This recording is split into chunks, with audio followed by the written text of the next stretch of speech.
making a difficult situation even worse. A downed power line causes small explosions every time firefighters try to control the flames with water. Neighbors who live feet from the fire watch anxiously, some with their own water hoses in hand. I thought they were gonna go boom and catch the houses on fire over here and just get us on fire. Were you guys worried about your house? A little bit, in a way, yeah. From Live Copter 3, you can see how big the fire was getting. It quickly went to 3 alarms. Whoa, there we go. Crews had to chase this fire, cutting through several fences, stringing hoses over debris-filled yards, and working around a yard full of vehicles that were on fire. The crews in this part of the city are pretty used to this. We train and we practice for this kind of situation. So yes, it is a problem for us, but we're prepared. The fire destroyed or damaged 4 or 5 homes or businesses. The hardest part of this fire were the cars that were on fire and the power line that was sending sparks into the air. Watch out for that fence, okay, boys? Firefighters had to wait more than half an hour before the power was turned off and the last of the flames could be extinguished. Okay, guys, this is good. The owner of the auto shop on fire saw the breaking news and ran to see if his business survived.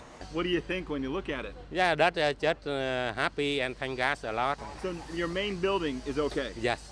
It was only the cars in the back. How many cars? I don't know exactly.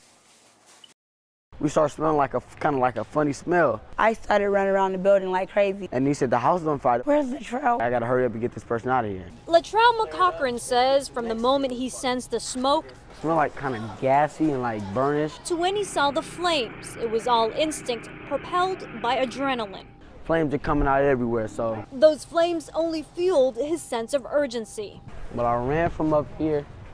I kicked that fire extinguisher in. I ran down here to the house, saw the old guy kind of stumbling and stuff, so I picked him up.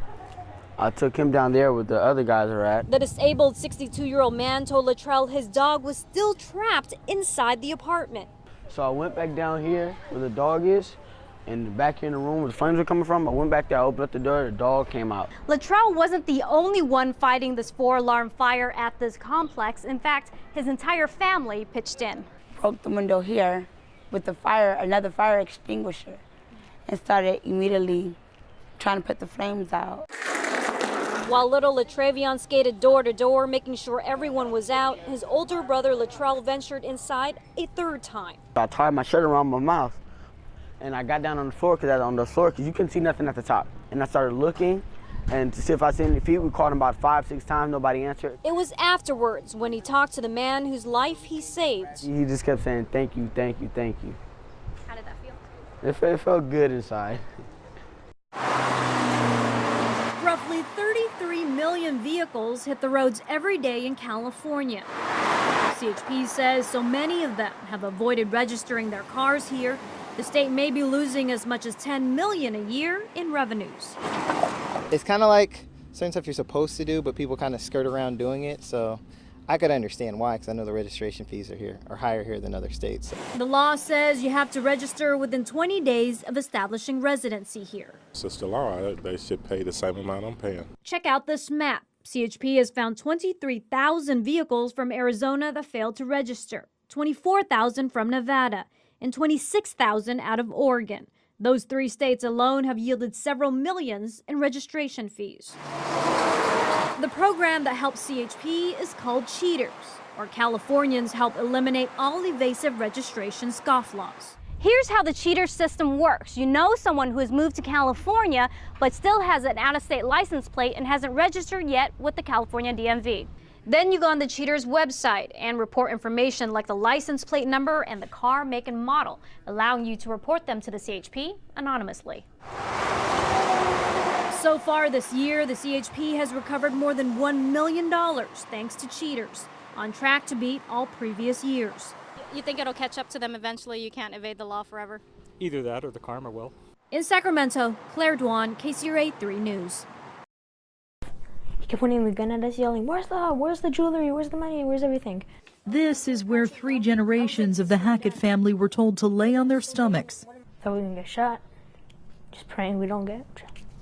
Moments earlier, 12-year-old Israel's father, Juan Hackett, was taking out the trash when he was approached by 4 men who held a gun to his head. So don't move, so I said, okay, take whatever you want, but I got my grandchildren in the house. All my little nephews and nieces were crying. And one of them was asking me, are we gonna get shot? I'm like, no, shh, be quiet. You were comforting them? Yeah, I was comforting them. The men allegedly ransacked the home, stealing almost all of their electronics after forcing them to give up their phones. But Israel didn't. Turned around, I went, just tucked it under the couch. Juan Hackett told us he cooperated with his captors until they asked his daughter to take off her clothes. No, they're not gonna touch my daughter. No way. He noticed the front door was unlocked. Hackett ran down the street as fast as he could, determined to find a neighbor who could help. As he worked his plan, his son seized a moment of opportunity. Grabbed it and just dialed 911 right away. After his dad escaped, the captors followed him out the door, stolen items in hand. They didn't run after him, but instead to a nearby car. They were gone in minutes before deputies arrived. He was risking his own life for us.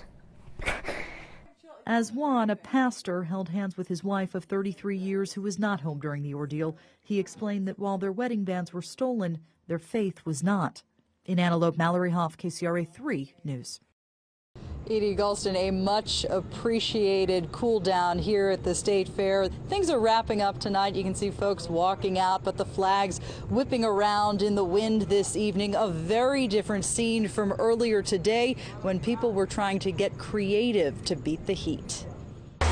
The only way to describe the temperature? It feels like a sauna. There were creative ways to beat the heat at the California State Fair, from mini fans to umbrellas to sombreros and beyond. Keeps me nice and shaded. This is my cool wrap. I dip it in the water and I snap it in the air, and some kind of magic happens that keeps me cool. On a day when a laser thermometer registered the pavement around 140 degrees in Sacramento, we gave the cooling bandana a test. I'm gonna guess 75 degrees. Looks like 93. And while some added accessories to stay cool, others opted to remove them.